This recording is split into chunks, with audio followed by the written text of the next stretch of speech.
Let me put out my tweet real quick and just remind folks that there is some maintenance going on with the WildStar forums. That's why they are down at the moment. I think it's supposed to last through the end of the week, and hopefully we'll be back up either on the weekend or beginning of next week. I keep forgetting to look at the post that gives the full details, but apparently the forums is going under some changes. Avatars and signatures will be wiped or have been wiped, so be prepared to re-upload all of that stuff once it's back up and running. Yesterday we started our tour of Kingdom of Deneth on Jabbit EU, and today we are going to finish that up.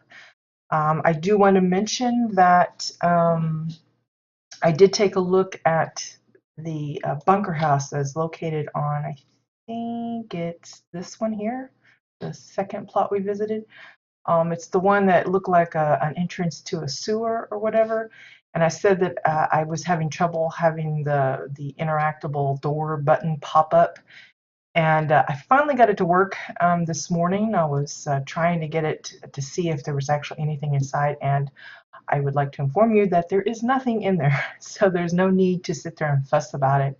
If you decide to visit the plot live, there's actually nothing inside the bunker house. So it's more or less just a kind of a faux to a prefab area kind of thing, and they've just covered it up. And I guess that's why it's so difficult to actually get in, because they don't really intend for you to actually enter it, because again, there's nothing in there. So don't fret, we didn't miss anything by not seeing it yesterday. And if you don't manage to get in yourself during a live visit yourself, you know, you're not missing anything. Where we left off yesterday was we had finished up the third plot of this 5-plot grouping, and we were getting ready to head into the, I think it's called the upper city. Let me just double check that before I confirm it. I think it's upper something. This crossover to, yeah, upper city by Mindbender Flooding. Again, this is a plot, a community plot that was put together by a single individual, as far as I am aware. They have control over all of the alts that are involved. It's not unusual for a single builder to put these communities together. We have a lot of housing enthusiasts that are also altaholics. So they have a continuing desire to kind of expand on their projects.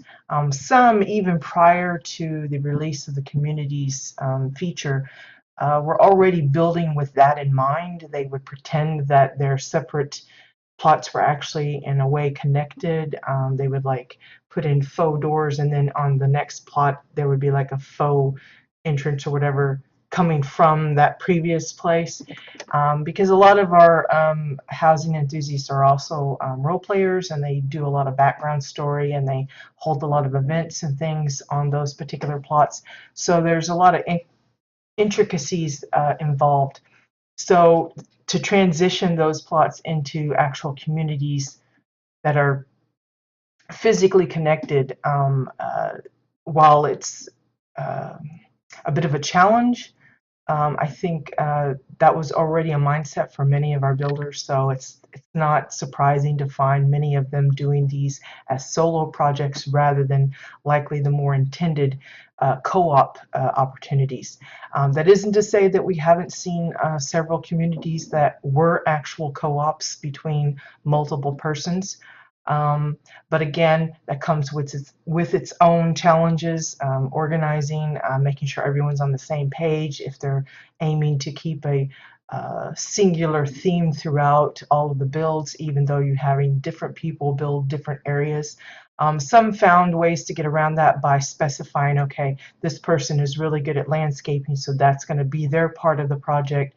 Another person maybe is really good at building structural pieces like buildings and vehicles and stuff, and they kept to that part of it. And then another person is more on the detail oriented for all of the little bits and bubbles that go inside the houses and stuff, to make it more lived in and lively.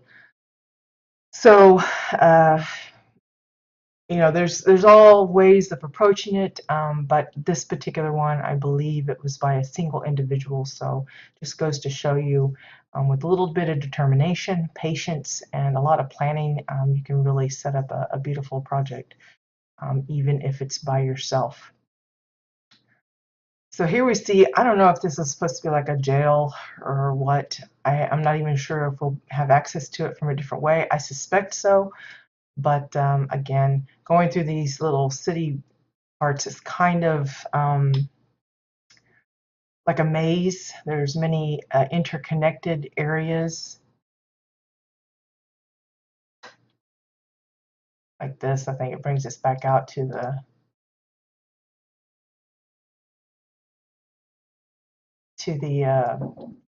what's it called? The canal.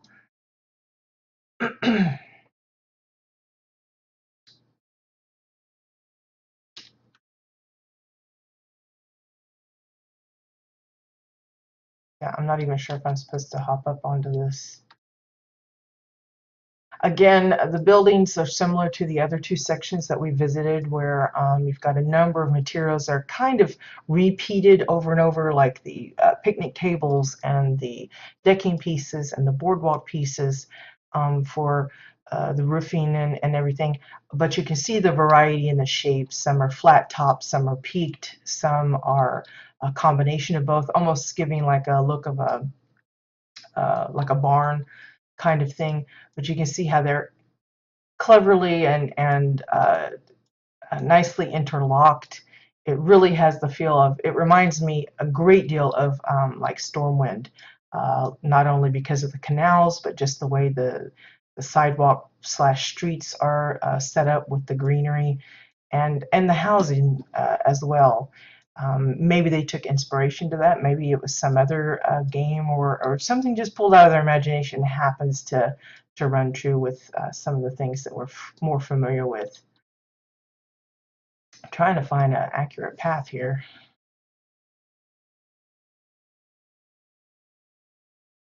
See, I think this will bring us back to the previous plot. Yeah, this, again, it's all interconnected, so it's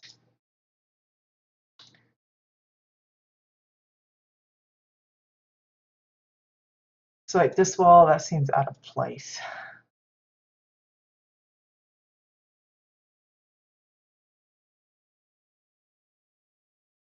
There we go. It looks a little more substantial. If you're wondering about the shortness of the doors, it's just they're sunk in, so they look a little more squatty than their typical fit. See how the houses, they just shape them different. They add on these little extras and make them look unique to one another, even though basically, again, they're using the same materials. You'll see the same stuff, just in different configurations. And I love visiting places like this, because if someone ever wanted to add or create their own little town village, this is a great place for ideas. Like just this added little extra just changes it up just enough where it keeps it interesting. Here's the guy that we saw on the other side.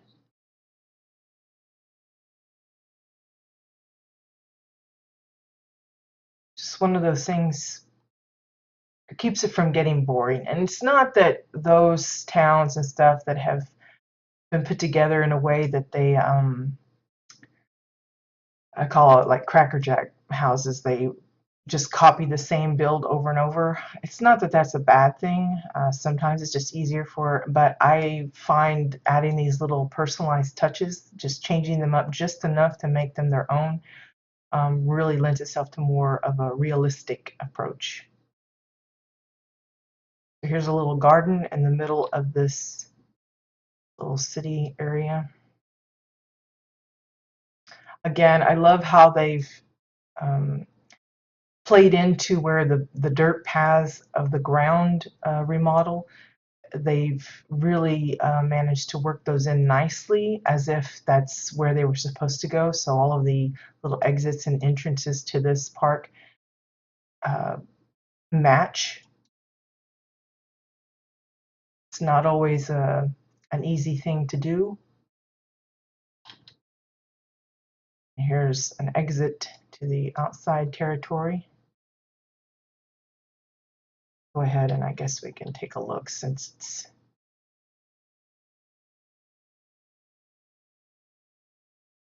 we were crawling up all around here, I think, but you can see just how expansive this is. Now remember, the other entrance actually had the Osun, I call it the portcullis interactable door. This one doesn't. It could be that they just didn't get a hold of some others to include that in, or maybe they purposely left it open.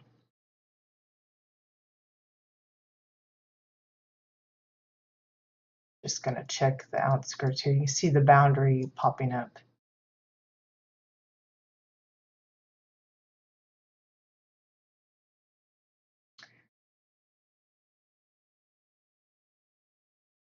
It looks like we've covered all of that.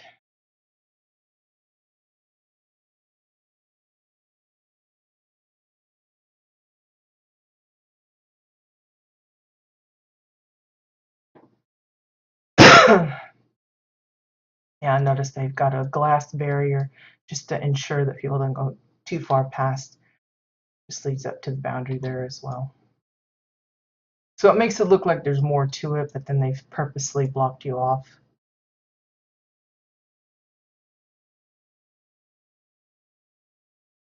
Again, pillars and Draken walls and archways, or floors, I should say, and 2x4s for this little bridge and drawbridge thing with the moat-ish type of water feature going around.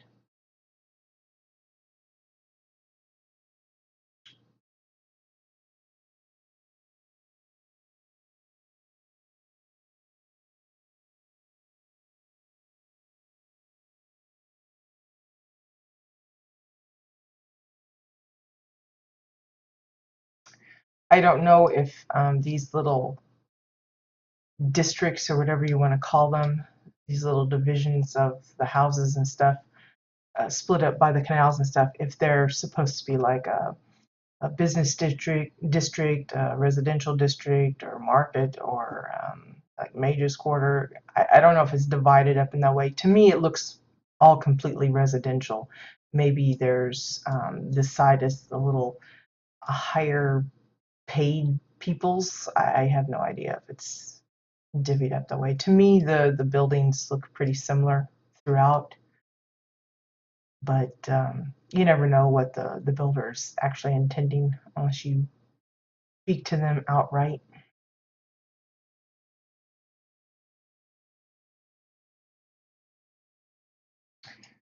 See if I can get up here on the roof.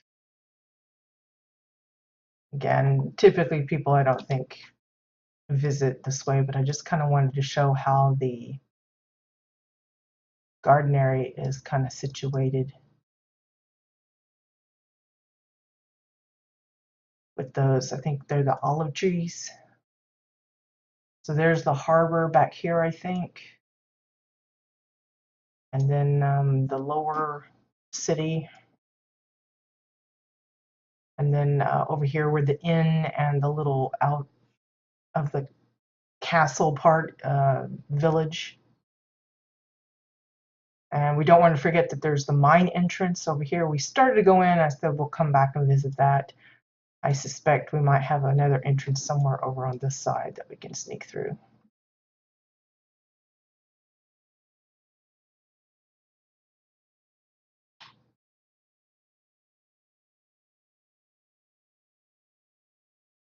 And then I would assume this is like the castle proper.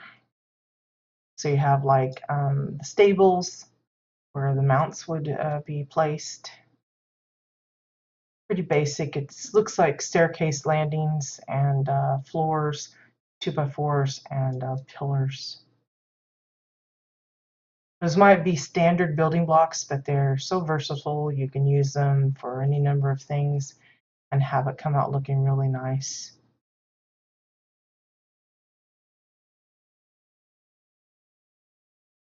Another view. And another inner courtyard here. We can go up even higher apparently. You can see the fence, how they're using it as, and you can see the little bit of wiring. That's what's being used all throughout for like the curbing or whatever.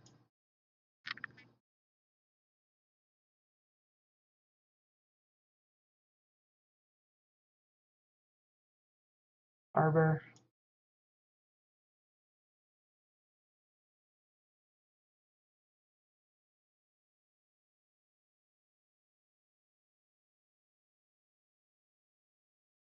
Backtrack just a little bit.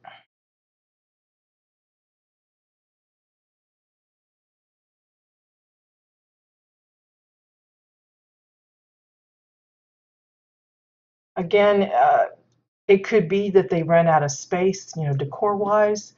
But if you wanted to make this look like a fortified place, you could probably add turrets and things up here, NPCs and such. It's just,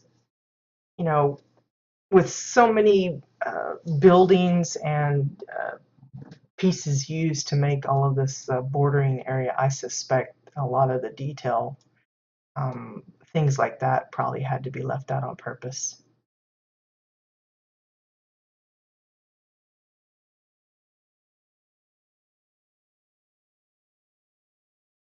Pathway down this, just go this way first.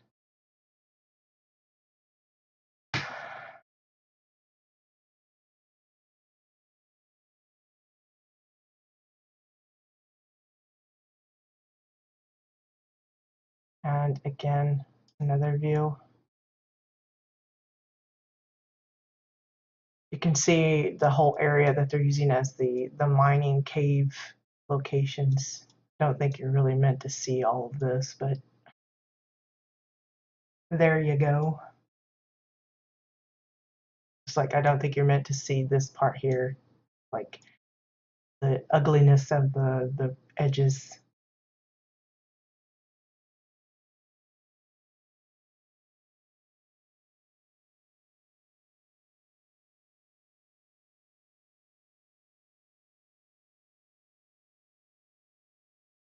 Again, I love how they've used those picnic tables as the roofing for a lot of this structural work.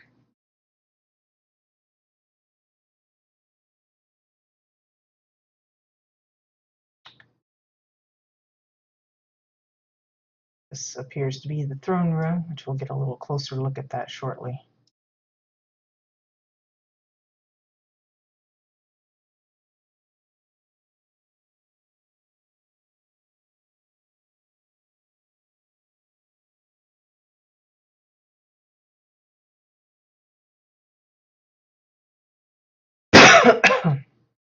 So here's the throne room. The carpeting is just the Cassian walls, and they've sorted it out so that most of it you don't see the edging or the lip, or whatever you want to call it.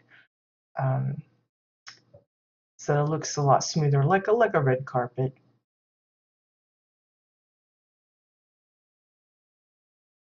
This little part here, that's the exile walls. Just using the edge of those to make this little boxed area, and then they sunk the orange chairs down inside it.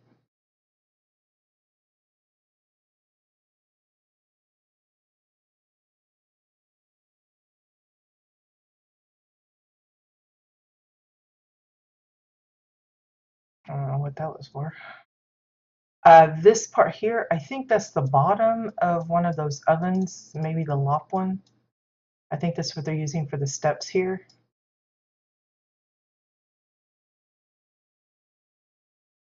Looks nice. Others would probably just go for the usual domes, tearing them out so that they look like stair steps. But this adds a little different. Again, a lot of people like to mix up the textures and stuff, and that different stone is something unusual and welcomed. Yeah, see, I don't think that's intended to be left open there. If you go through on this side, I believe this is the practice range where the knights or whatever would test their skills. They have a little stack of spears here, targets on the hay bales.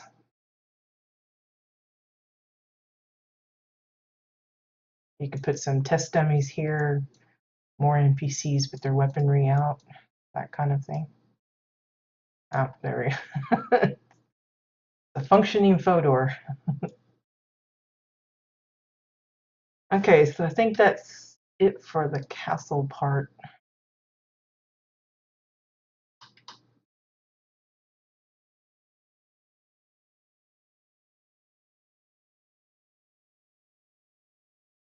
Now, I think if there was an bunker house to visit here, it would be somewhere around in this vicinity, but down below. And if I remember rightly, I didn't find any place that I could actually get down into it. So apologies if that is not actually the case, but I couldn't find anything. Hey Link, good morning. Glad you could join. So yeah, it's one of those things where maybe there's an actual entrance to a prefab place, but I just couldn't locate it. So again, one of those deals where, you know, I suspect the idea is not to have access similar to some of the other places. And see, I would think that this would be like a perfect opportunity to have an opening and then have a way to get to the bunker house from underneath, but it doesn't appear that way.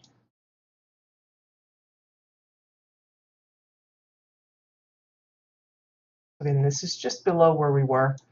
We were up here. Again, the water in the canal areas is basically, I think, just layered glass. It's like 2 or 3 layers. Again, the more you do it, the wider it becomes. And right now, it's just at the point where it looks a little misty, foggy looking, which is good. It kind of gives it that, not eerie quality, but it gives the illusion that there's, you know, some water there. If you make it any thicker than that, you know, too many layers, it becomes more like ice because it's so white. Unless you're purposely trying to get it to look like ice, but I think there's other things you could use instead that would be better, like actual ice.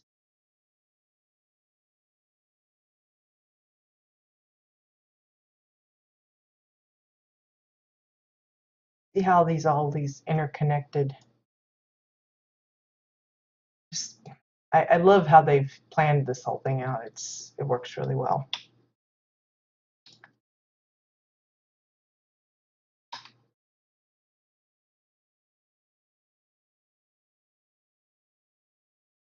Trying to see. We may actually have to go out to the main entrance to get to the mine.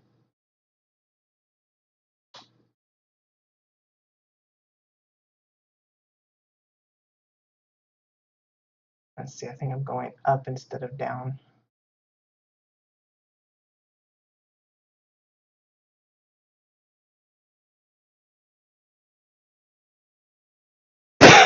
Excuse me.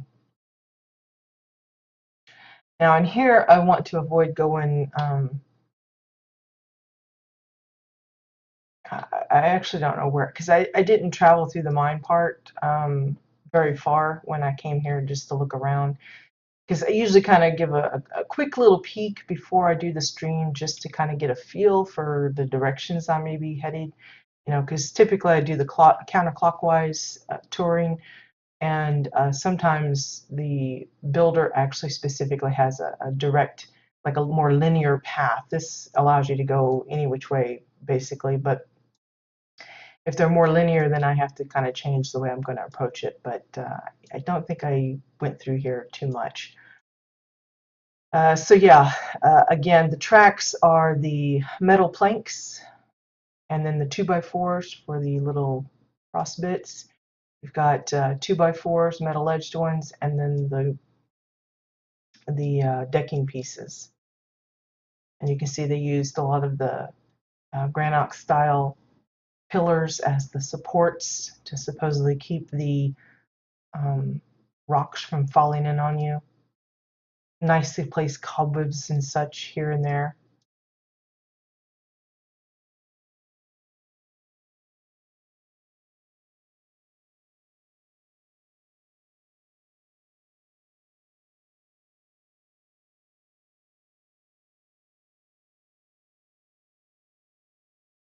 I see I'm leery about jumping down in here. I don't know if we're really meant to, but I guess it's safe, so I didn't sink down into something weird. Notice the spades. Just be aware. Currently they have it so that it actually looks kind of like a shovel.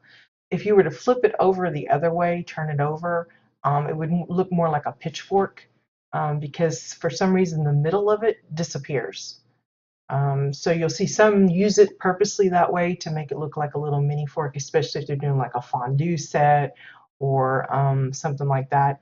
But just be aware that if you actually have it like sitting up, if someone comes around it from the other side, it looks a little funny. It's kind of like the treasure pile. The treasure pile is that little pile of gold, and it's got the vases and the little bits of gems and doodads and stuff. But if you flip it over, it turns invisible, and only the broken pottery and stuff is showing, and all the gold bits are gone. So it's really freaky how sometimes that works out. Okay, now we got a double path here. So I'm going to go here because I think it's blocked, which yes, it appears to be. Again, I don't know what they're using specifically for the black hole part, but I suspect it's something like the cellar entrance. You can usually put it up and then just cover up the brick and stuff from the entrance itself, and you just have the black part. There are some other things that can work, but I think that's one of the closest to pitch black that we have. Now, I did see where some people recolored the Arctera formations, and those turned out pretty solid black as well. So you might could get away with that too. Most of the other black stuff is more like a deep gray, so it's not as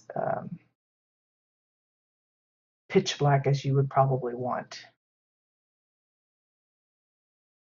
So here we have the actual mining scene. Got the little crane here with the nautical wheel. Kind of simplified. It's basically similar to the stuff that we saw at the harbor.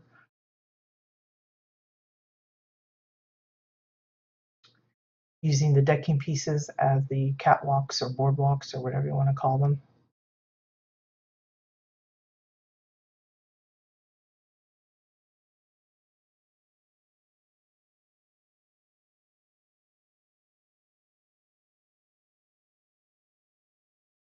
Again, some waterworks showing that moat slash riverish stuff runs straight through the rock, the mountain, if you want to go that far.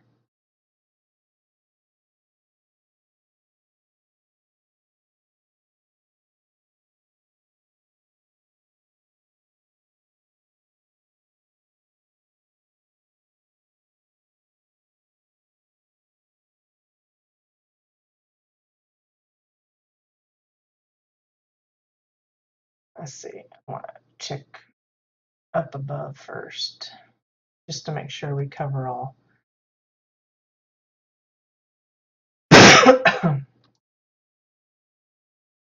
We follow the track, leads you to another dead end. forcing you to go the other route. But you can see kind of where we are. I think we're going to end up coming out into the final plot. Fingers crossed that that's the way it's going to work.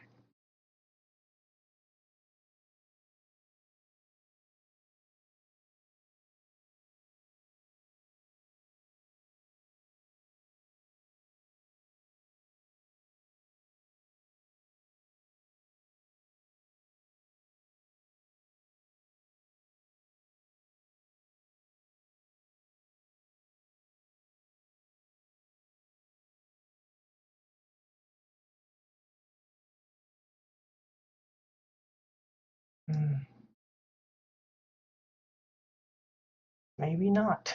I don't see a door or anything.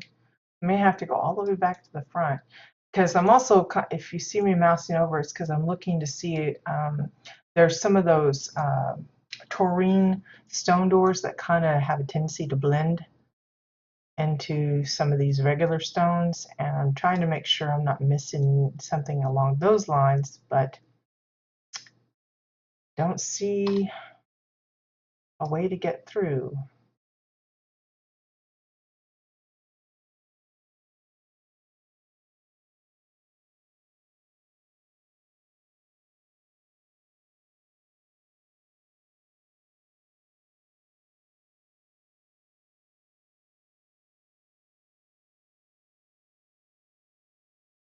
Oops.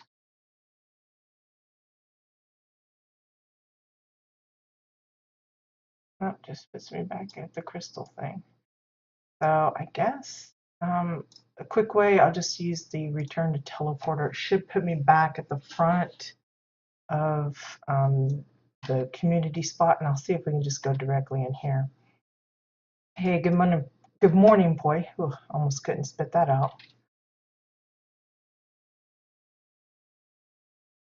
So we already saw the little pin here, and we took a look at some of the bits up above. We'll take a little closer look at some of here. I love this little added detail, the little doghouse looking thing. It's just a simplified kind of a house structure. Again, you can tell that they're using the cellar entrance because you can see part of the brick here. That's how they get that dark to make it look like a hole or darkened space. This one, again, is back to the usual, the staircase landings, boardwalks, 2x4s, decking pieces, and then the book for the door. And again, this looks like the top of one of those ritual pots of some kind. Again, the dirt is the underside of one of the Draken fences, the ones with the little skulls on them.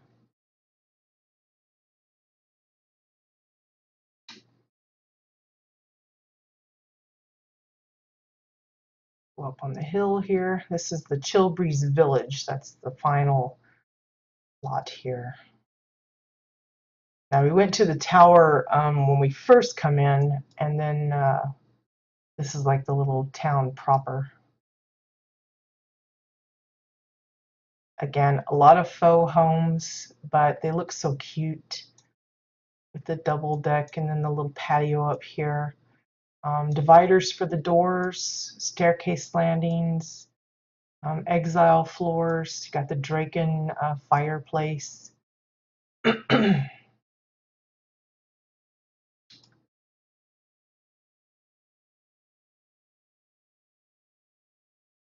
I like the little log area here where they have the firewood. It looks kind of funny because you know that the thorny logs are actually pretty long, but they've snuck it in since it's a faux house. They can stuff whatever they want inside it and you won't see it. So it looks like they've chopped it down to a smaller size. But look at this here, the little hammer turned axe. And this is just one of the tree stump bits. I've seen a few use the actual firewood pile that comes in that little basket. I usually tend to use them for like cinnamon roll foods. To, I'll turn it just so that the one is showing, and then it makes it look like weird little cinnamon rolls. But it also works this way.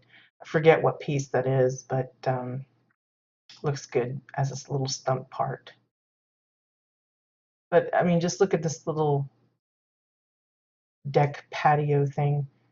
This could easily be tacked on to a functioning house, one that actually opens up and you can get inside it. It could be easily tacked on to a prefab home to just give it a little extra something.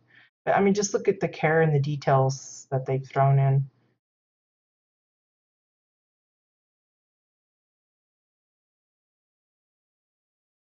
Here we have a custom wishing well. We've seen several of these.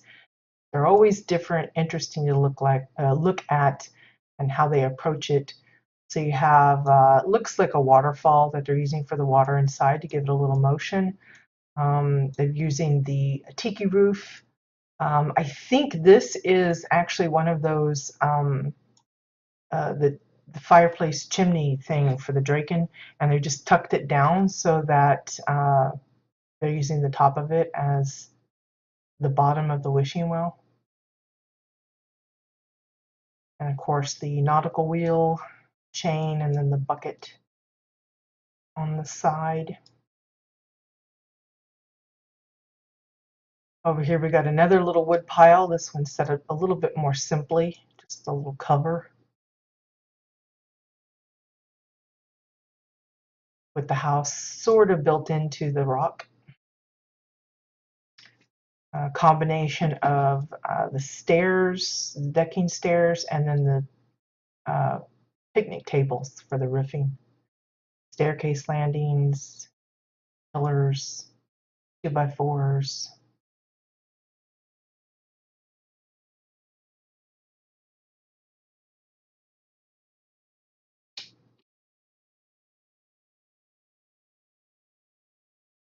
This is apparently a home slash smithy. Got his little workspace here. This is that piece, I think, that they were using for the stair steps at the main castle part, just before you go to the throne room. I like this little tool rack. That's a cute idea for that shelf.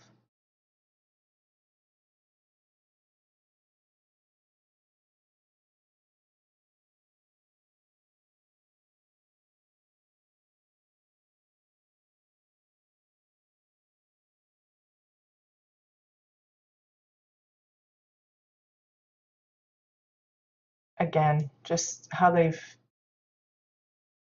essentially the same materials, but look at the different styles for each little house, the shape of it, the combination, how they've put it together. It just shows you how, with a little imagination, a little tweaking, you can mix it up and just make it look very, very unique. I like that. It's one of my favorite things about, the housing, how very flexible it is. Here, I love this little street sign here. Now, some take it a little further and actually we saw the one city build where they actually spelt out the names of the districts. That's a little more complicated. It uses up more items, obviously. Others will use clever ways of putting up signs, like maybe a red cross for like medical this way, and kind of that kind of thing. But that works better, I think, in a more of a uh, like spaceship, spaceport kind of setting. This, I think, works really well. It's vague enough where you can kind of call it whatever you want, but um, it kind of gives you the indication, okay, you can go this way or that way. It's very simple, couple pieces, and you're done. We're going to go this way first, I think.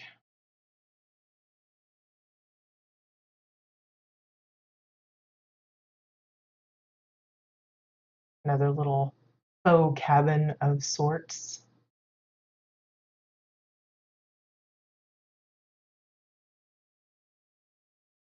can see the village area below across the way.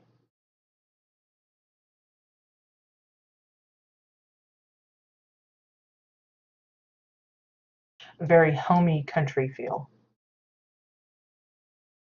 And because there's so much going on, so much to look at and variety and stuff, I don't feel cheated that most of it is faux, that you can't actually go in the little houses. I can just imagine what might be inside it,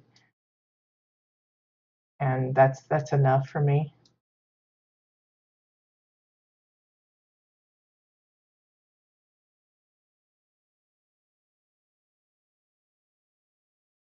I think this leads into the village again. I'm going to go back up to the outer edge.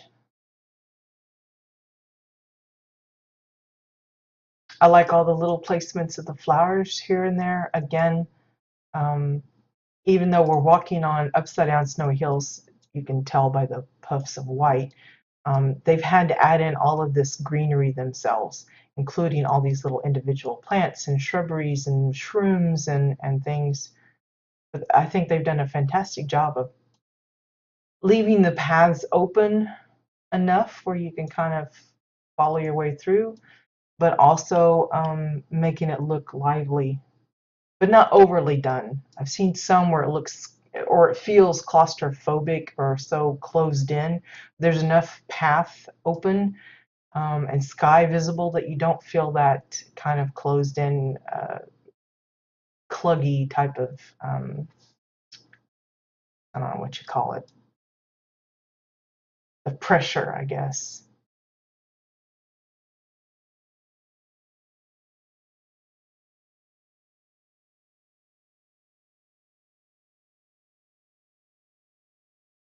There's a little wagon, very similar to the ones we saw in the previous village.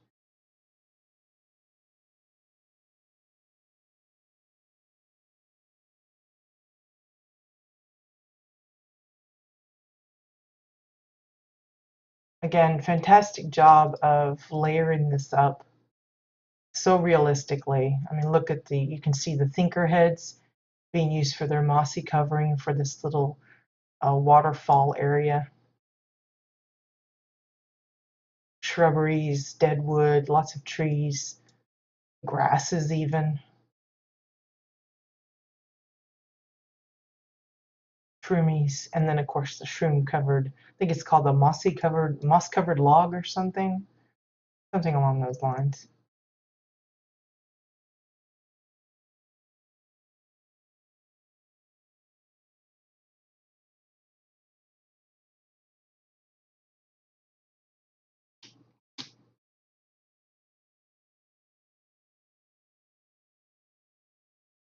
Again, layered glass for part of this.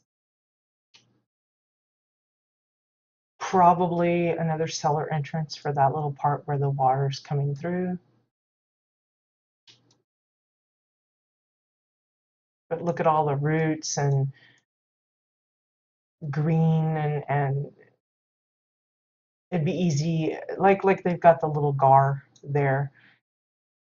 You can use the sunfish plushie and stuff. And if you have like the animated, like the steam gliders and stuff, you can make it look like little fish and things are floating around in there. But like here, see the little creepy thing down in the cave below. I think they're using some of those tentacles to make it look like some kind of a squiddy thing collecting a poor little, looks like a WildStar wrapped up. Now the squid tentacles, I think that comes from the Palavar Point Daily, the same thing where you can get the like sewage pipes and stuff. I think you have a chance at getting those bronzy looking tentacles.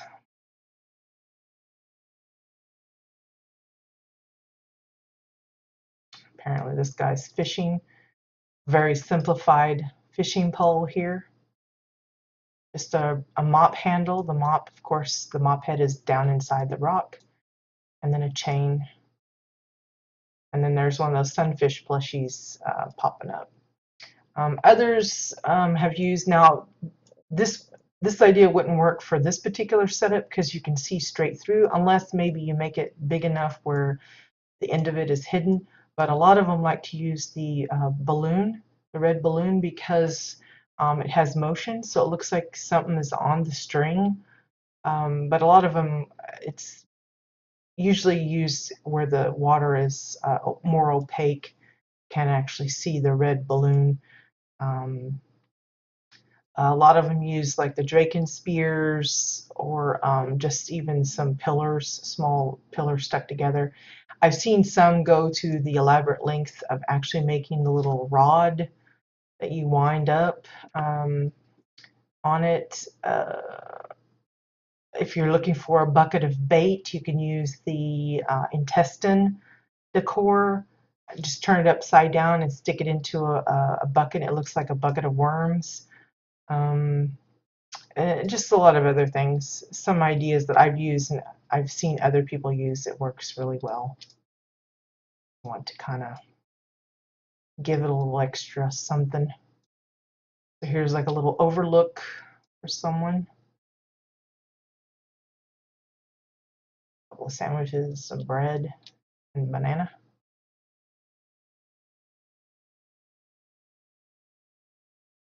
Very rocky. A lot of stones to put all that together.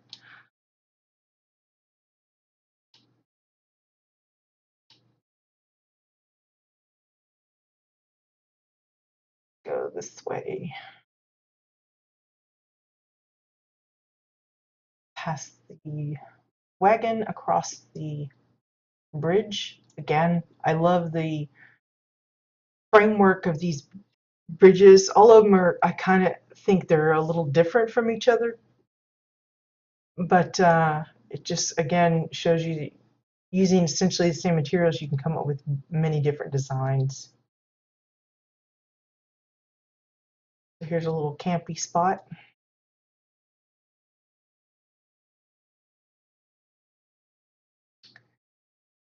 Got his little kill drying in the sun. Hanging lizards. That's a fun decor. It's not easily acquired, I don't think. Of course, the tent made out of the Draken shelves. There are Pell tents and stuff that you can get, and it works just as well. But if you're going for something, if you're like me and you prefer to make most things, or as much as you can, custom, it's fun to be able to come up with little ideas like this. I think there's a path this way. Yep.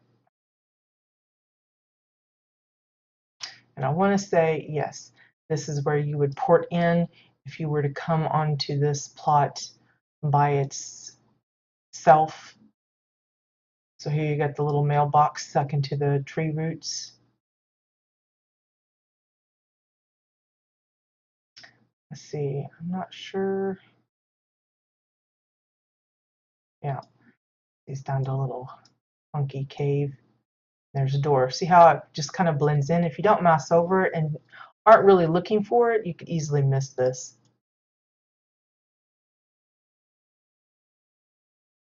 Little treasure trove hidey hole thing.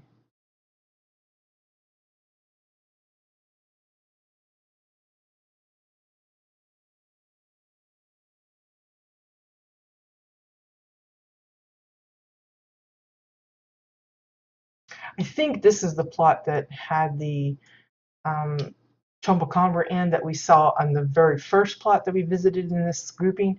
I think they moved it to that plot and have changed this up a bit, because I think the inn used to be up here somewhere, I think, and they've just modified it. Because again, I'm pretty sure we visited the Chill Breeze village in the past, so there's some things you may recognize, like well, like this configuration down here where the garden is. This is the fab kit. They've got the windmill fab kit as well, and they've just kind of built up around it.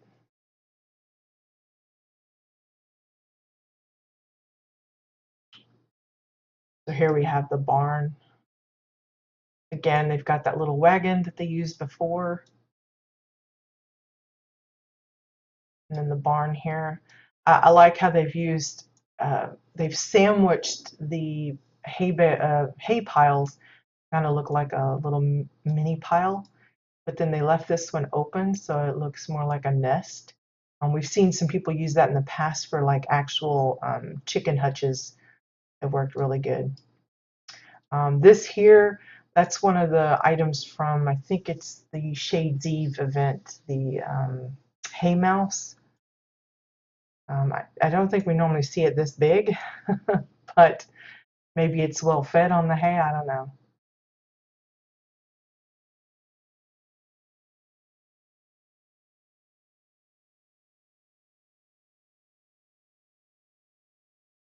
And then you got the little crane that would lift up the hay piles, but notice the shape. It's mostly staircase landings and then decking pieces, and down below for that little bit on the front is just dividers.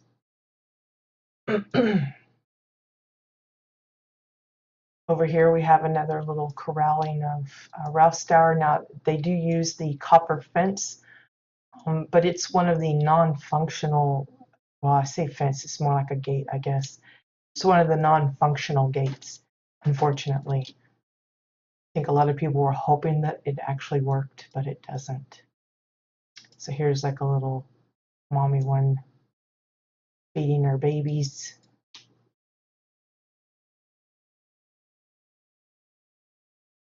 Little backyard pond.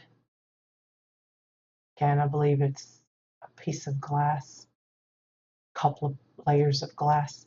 I feel like I'm losing my voice. It's starting to sound pretty dry and scratchy. This little hay pile comes from the lop decor pack. It's the one that has like the curved and a couple of lop, and it's got like the lop string lights and one of their tents, and I think some jugs and boxes and stuff.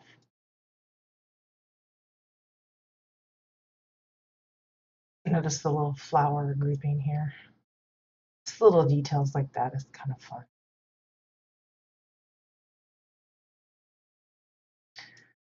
Let's see. Here's another one of the wishing wells. It's very similar to the one that we saw in the village before. This one is a little interesting because it actually,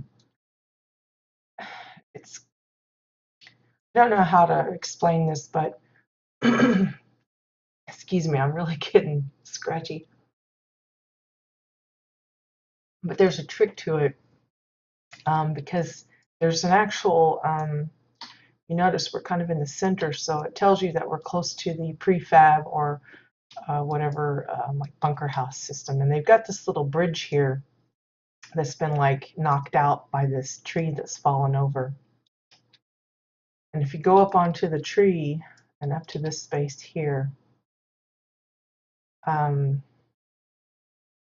see these little graves. Yes, the candles are kind of floaty. I don't know if that's on purpose or what. Maybe it was just a kind of a misjudgment on.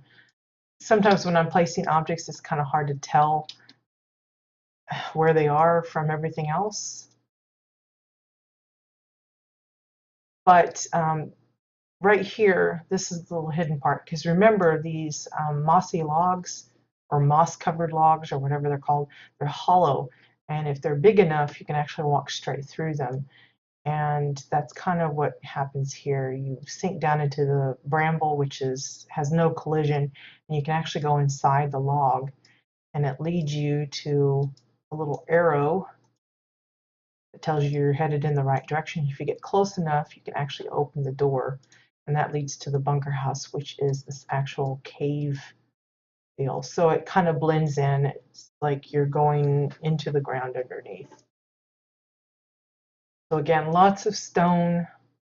There's a lot of water effects. The little will-o-wisp blue glowy bits. Again, that's the buoyant blue crystals. If you make it where the crystal part is hidden, you just see the little wispy bits, and the bigger You make the crystal, the bigger, of course, the wisp, and it has a little bit of that smoky mist kind of stuff. So really good for kind of like magical or even spooky graveyards and stuff, like use it for kind of ghostly effects just because of it. Um, there's still a lot of people that use it for their faux waterfalls. The older waterfalls don't have that animation where the water comes down and splashes into the pond below, and they create that illusion with in combination with a couple other things with this particular effect, and it works really nicely. It looks pretty. Um, but if you use, of course, the newer waterfalls, that comes with all of the mist and smoke and stuff. So, let's see, just gonna stay below here first. Just take a look.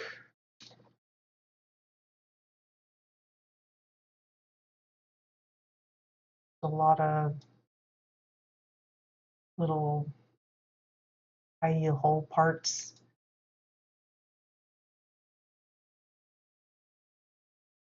I know I've gotten lost in here a couple of times. I know what I'm looking for in specific, but you'll have to bear with me as I try to find it. Oops. That's just a dead end. I don't know what I'm doing there. Uh,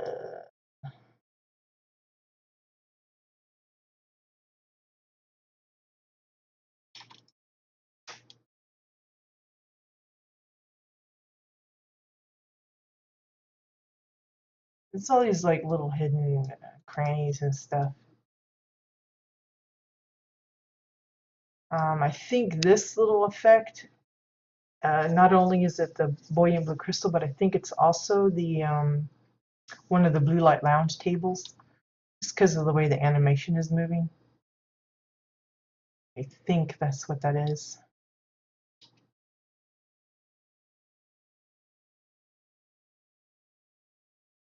Okay, I'm gonna backtrack a little bit.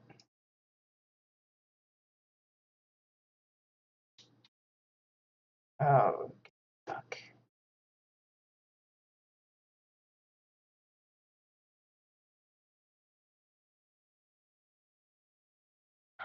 Was they already here?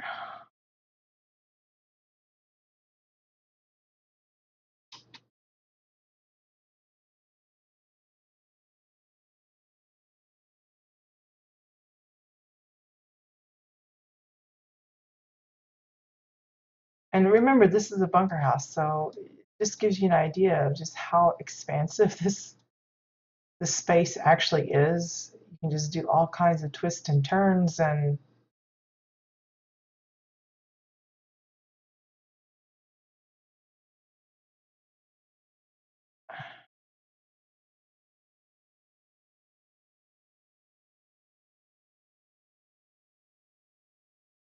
there's the gator.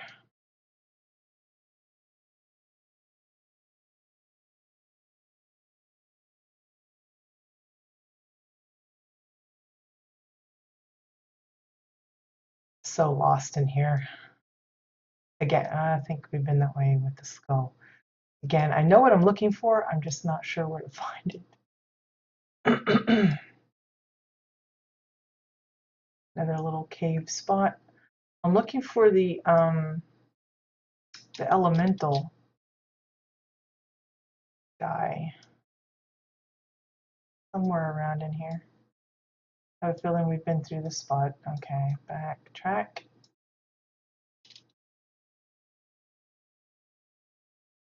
Now, last time I was in here, I found it straight away, and of course, I'm going to have trouble finding it now.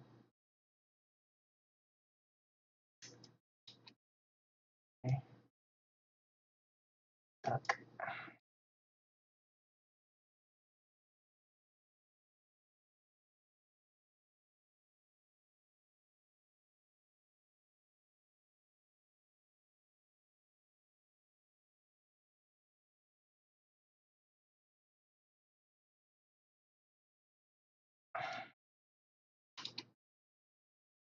Ah.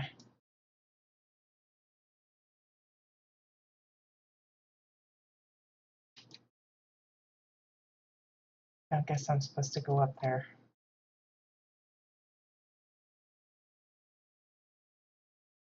No.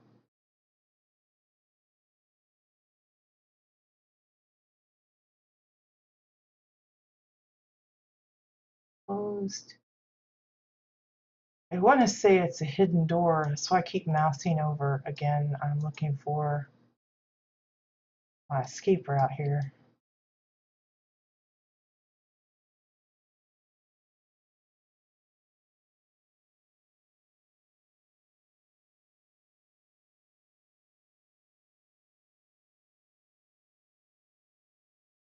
Mhm.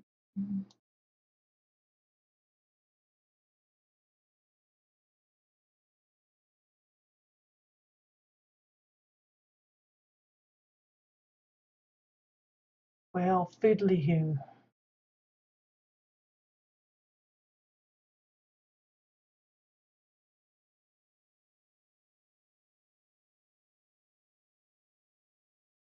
I think that's where we need to go, that spot. I can't figure out how to go down, get inside there. Oh, there we go. Okay, so I probably walked past it like multiple times. So if you go through the little hidden door, then you come up on um, the elemental thingy, and you see the stone. Again, the stone is one of those from the, I think it's called the Alpha Sanctum instance. If you complete it, you get one stone, and it unlocks the others for purchase in the housing decor shop. It's directly from uh, the housing vendor on the plot. Then if you go through the little tunnel here,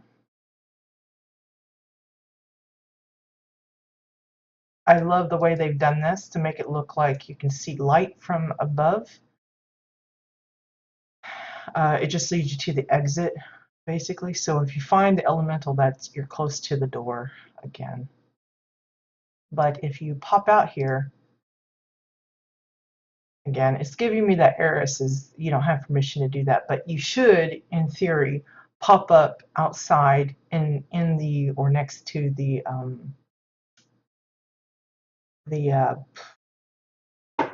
wishing well. There we go. So it looks like I'm gonna have to port back to the main bit because again, it gives me that weird error. I don't know why. Yeah, there's a whole winding cave entrance in that little spot. So just be aware of that. Let's see, we went this way, didn't we? Yeah. Be aware of that when you decide to take a visit into it because you will likely end up getting stuck. Where was that? Over here, I think, right? Yes. So in theory, you're supposed to go down into the trunk, run around the cave for a little bit, and pop out right back here. That's how it used to work. Now, for whatever reason, I don't know why, but the exits and sometimes the entrances to the bunker house, I don't know if it's true for all of the prefab homes, but I've been having trouble lately with the bunker house behaving so that it says you do not have permission to do that. I'm not sure why, but that's just the thing that I've been getting. So yeah, just be aware of that. Okay, check this up here. Looked like there was another little hidey hole.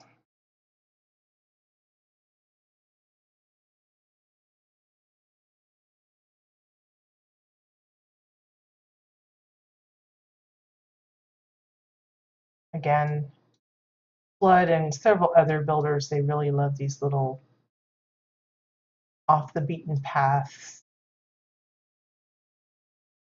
little secret places that you can go. I have no idea. I think this is taking us above.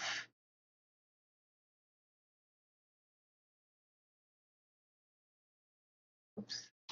I want to fall down. Yeah, this is the windmill and stuff is over here, so we kind of come up around And then this is that last part of the village that we need to visit.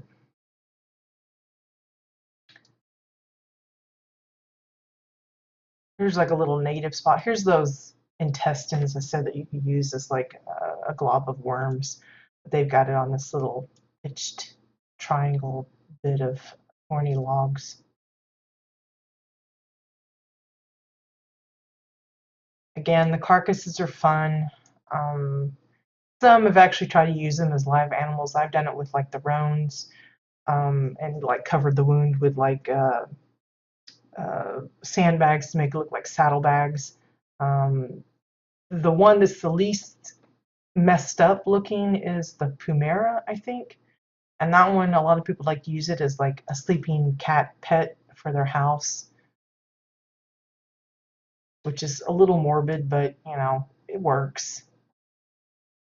But like the roan, he's got like his tongue hanging out and he's got a goofy expression on it. So it looks a little comical when you try to use it as a living NPC critter. But I'm very happy that they've added in the like the animal decor. So now you can get like I think it's the Jabbit and the Dawn Grazer and the WildStar, I think, among other things. I mean, we've seen like the Kurgs and the what's the bear ones, the Girok or something, and a couple of others.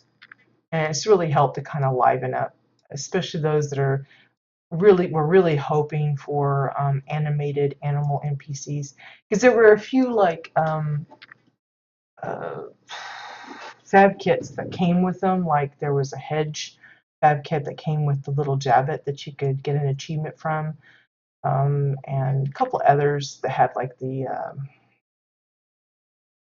cubics and stuff. But those were obviously restricted to where they could move and be placed because they were part of the fab kit. And now they've got those that are actually separate and you can put them wherever you want. It's a lot nicer. I don't think there's anything inside that log. Whoops. Like this.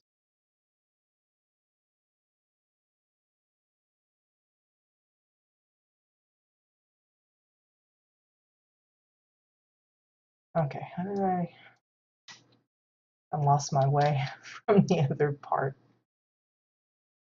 Oh, here we go. Gonna backtrack the path.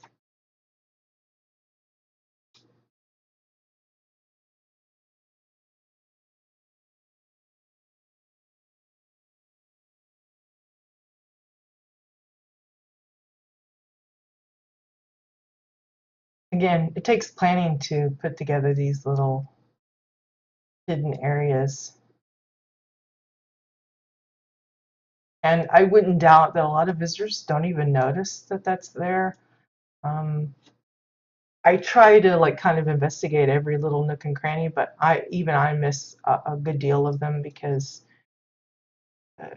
some are just cleverly hidden, and there's not a like a. It's not like they got a neon sign saying here secret entrance, you know, kind of thing. Some do. I've seen some builders actually put down arrows and things or other little hints like a lantern or something to say, hey, there's something worth note here. But a lot of them don't. Myself, I've been guilty of that. And so it's easy to kind of overlook it, so you can't really get too upset. It's just one of those kind of like a little Easter egg for the plot. And sometimes they're discovered and sometimes they aren't. I like how this looks like a little bit of debris that just happens to make a path across the way here. There's a little outhouse. The smoky, stinky mark is, of course, probably one of the toxic barrels.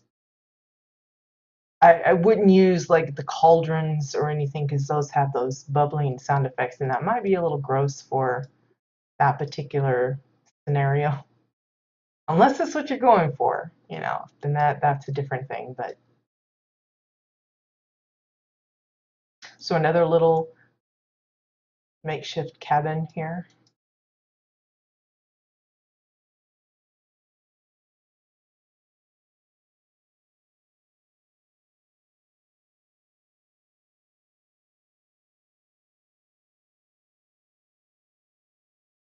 And we're back to where we started before, so let me go down this way.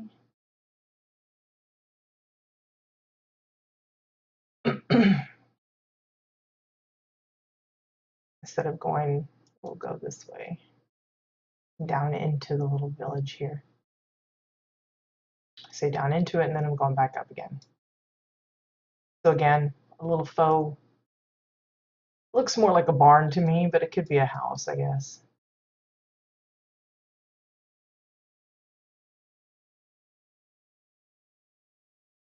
Here's their little wanted board, bulletin board thing. Again, I love the little design for it, and clearly they've used it multiple times throughout this build. Things like that really help.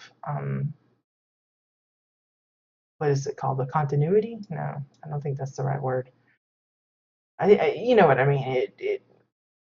It's not so matchy, but like the wagons and things, the style is still the same throughout. It's not like it's suddenly, it goes from like country bobs to, space weirdness. It's all very much the same feel, a hokey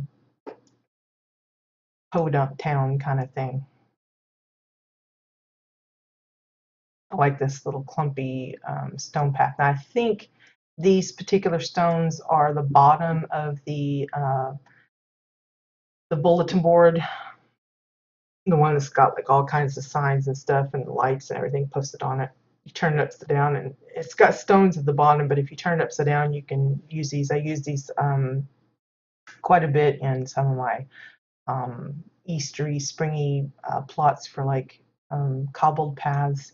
I used it for some cobbled paths in a Shades Eve build, and I've also used it not as the path per se, but like some of the surrounding bits for a golf course that I put together way back.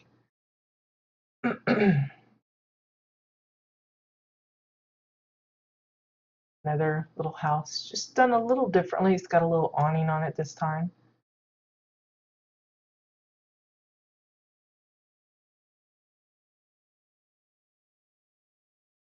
Yeah, if I remember right, the first time we visited this particular plot, this cave area wasn't finished. It didn't actually come out to anything. And now they've got the whole little village scene in that location. So I think that's about it. Let me just take a quick run around to be sure we have hit up all the places.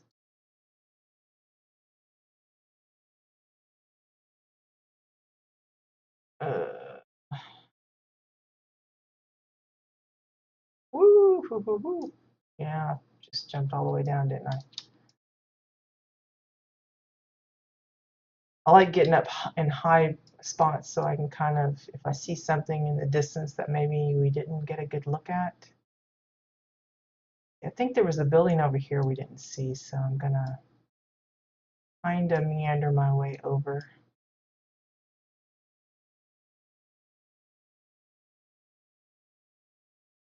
Yeah, I think we didn't get to this part. I'm sure there is an actual path leading up to it, but maybe we'll see that as we go back down. I think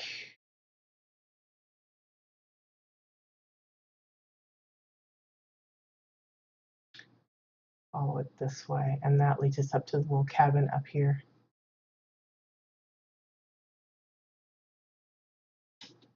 Yeah, because I remember seeing this from the little village thing. Again, using that bottom of that, I think it's the lop stove. The roofing is hover part pieces, and then you got a little dome with the pillars and such. There's a little grave. Again, it looks like a sandbag being used for the dirt pile. Now, I don't know if because they're using the stove, there's any kind of sound effects that come with it. I don't really know for sure on that. Again, I'm not really using my sound, so it's possible. The glow light effect, that's coming from those ritual candles. Another item that does that is the Lop Shrine, if you're looking for some kind of weird ebbing light. And I love the little pedestal here. We've seen a lot of different versions. I've tried coming up with several different ones, and I think this is the most simple but elegantly put together. It looks like it's supposed to. It's just a pillar with one of those corner decking pieces on it. Just, you know, two pieces, three if you count the little edit thing, and of course four if you include the book. But I love that it's, again, economic. The same thing like when you're talking about cars and stuff, people will put together vehicles. There's some that really get into the detail. They add in, you know, the pedals and the windshield wipers and the side view mirrors and uh, license plates and everything. And others put it more in. It's a difference between, you know, 10 or 15 items to like 50. And when you come down to having to judge on whether or not you want to invest that much decor in a single item or spread it throughout elsewhere, it's nice to know that you can get away with using fewer items and still make something that's nice. And I think it goes, I've seen other pedestal kind of speaker things, and it's a lot more complicated, a lot more pieces were used. And this is just as workable with fewer. I think that's the rusty wind chime, I think. It's one of the wind chimes. I'm not sure what this part is. I suspect it's possibly cauldron tops, but I'm not really sure on that. It's kind of hard to tell.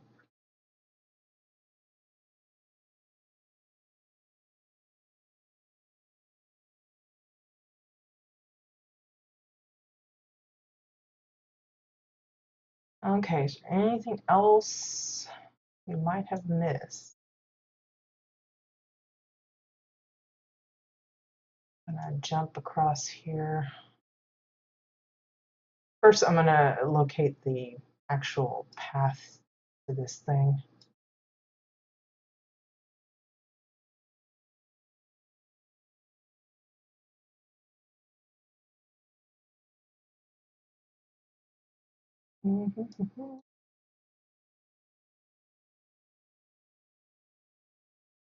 See how that was pretty well hidden. I walked right past it, didn't even notice it. Let me go back in. As you see, there's some stuff down here. I'm just gonna boop. This is not the way to go, people.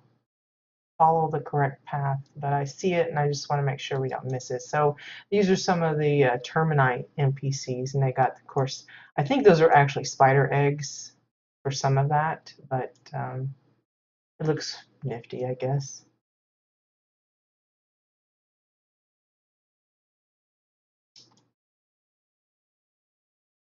Go through the proper way.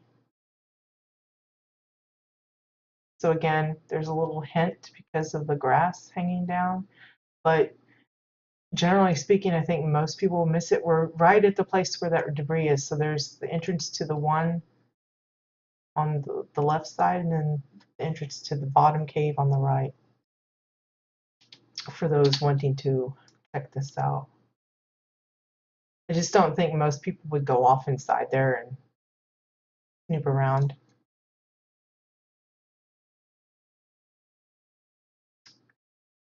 Okay, anything else we might have missed?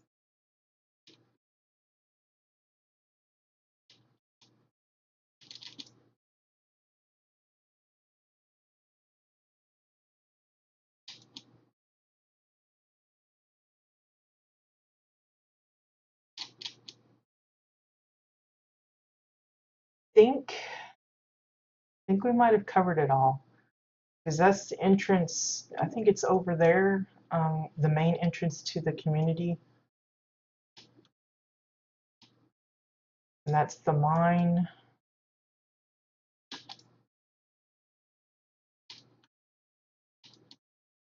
Very tippy top of the mine, in fact. Yeah, see, I don't think you're really supposed to be up here.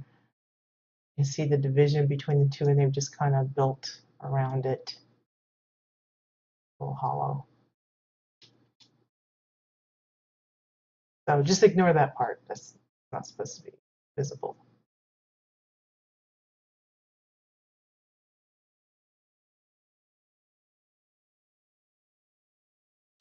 Let's see, I think we went all up around in here. Let me just quickly hop over just to double check.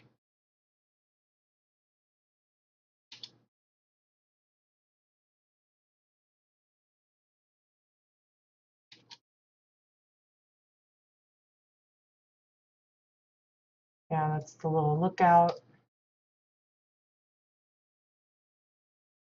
and the little pond and the lovely, I just love all the little stones that they've got included in there.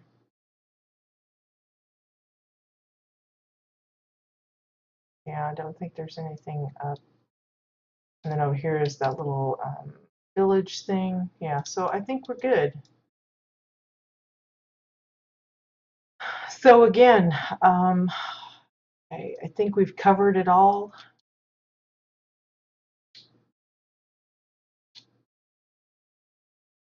You can see how they even have a little water trough here.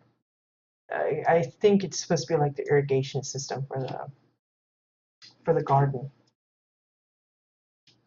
But yeah, so amazing build, very well thought out and cohesive in having it all connect, and I guess you could say it has a bit of a story to tell.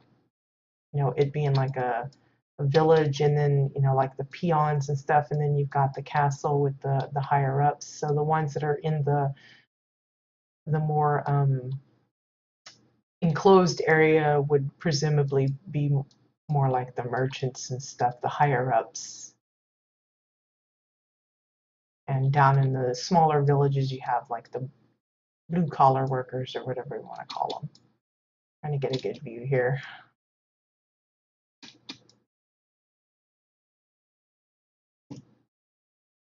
Can't hardly see it from this side. Let me just go up atop the cave again, I guess.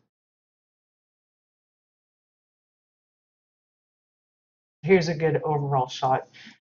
We come in somewhere around in here, I think, and then you have that first little village, and that brings you to the smaller part of like more of an outskirts, then into the village, like community prime. Then you got the harbor, the upper city, the castle area. The cave is underneath where we are standing, and then we have the last little chill breeze village there. So yeah, amazing work, great layout, very interesting. It's nice that there's many ways to get to the same place. Again, even though a majority of the buildings are faux, it's still kept interesting enough because of the diversity in the shapes and arrangement of how they're put together. I mean, you can see just, again, a lot of the materials are the same, but they've used it in interesting ways each time. So it kept it fun to move around in. And I like the whole little, I don't know what you call those, little covered wall things. And even the trees, how they've been clustered in certain places, and then you've got it open. Again, it's not overly done. It's very nice. So well done on Flood for that build, and I hope you guys enjoyed it. Plan is, unless something else goes wrong, that next week we'll be back for another community tour.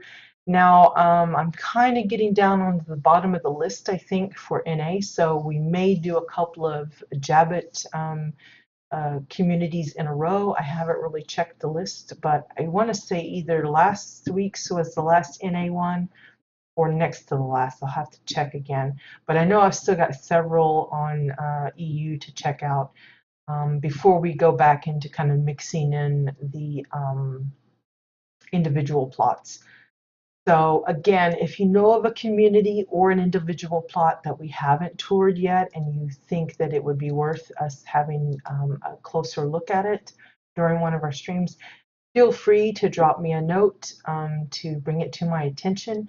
I do have an ongoing list of such, but there's oftentimes I just simply haven't stumbled upon ones that are out there that are ready.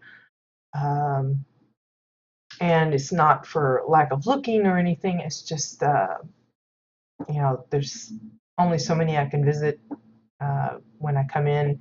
And of course, the randomizer doesn't always randomize like it's supposed to half the time. I think it calls up the same 20 or 30 names over and over. It just mixes them in the listing.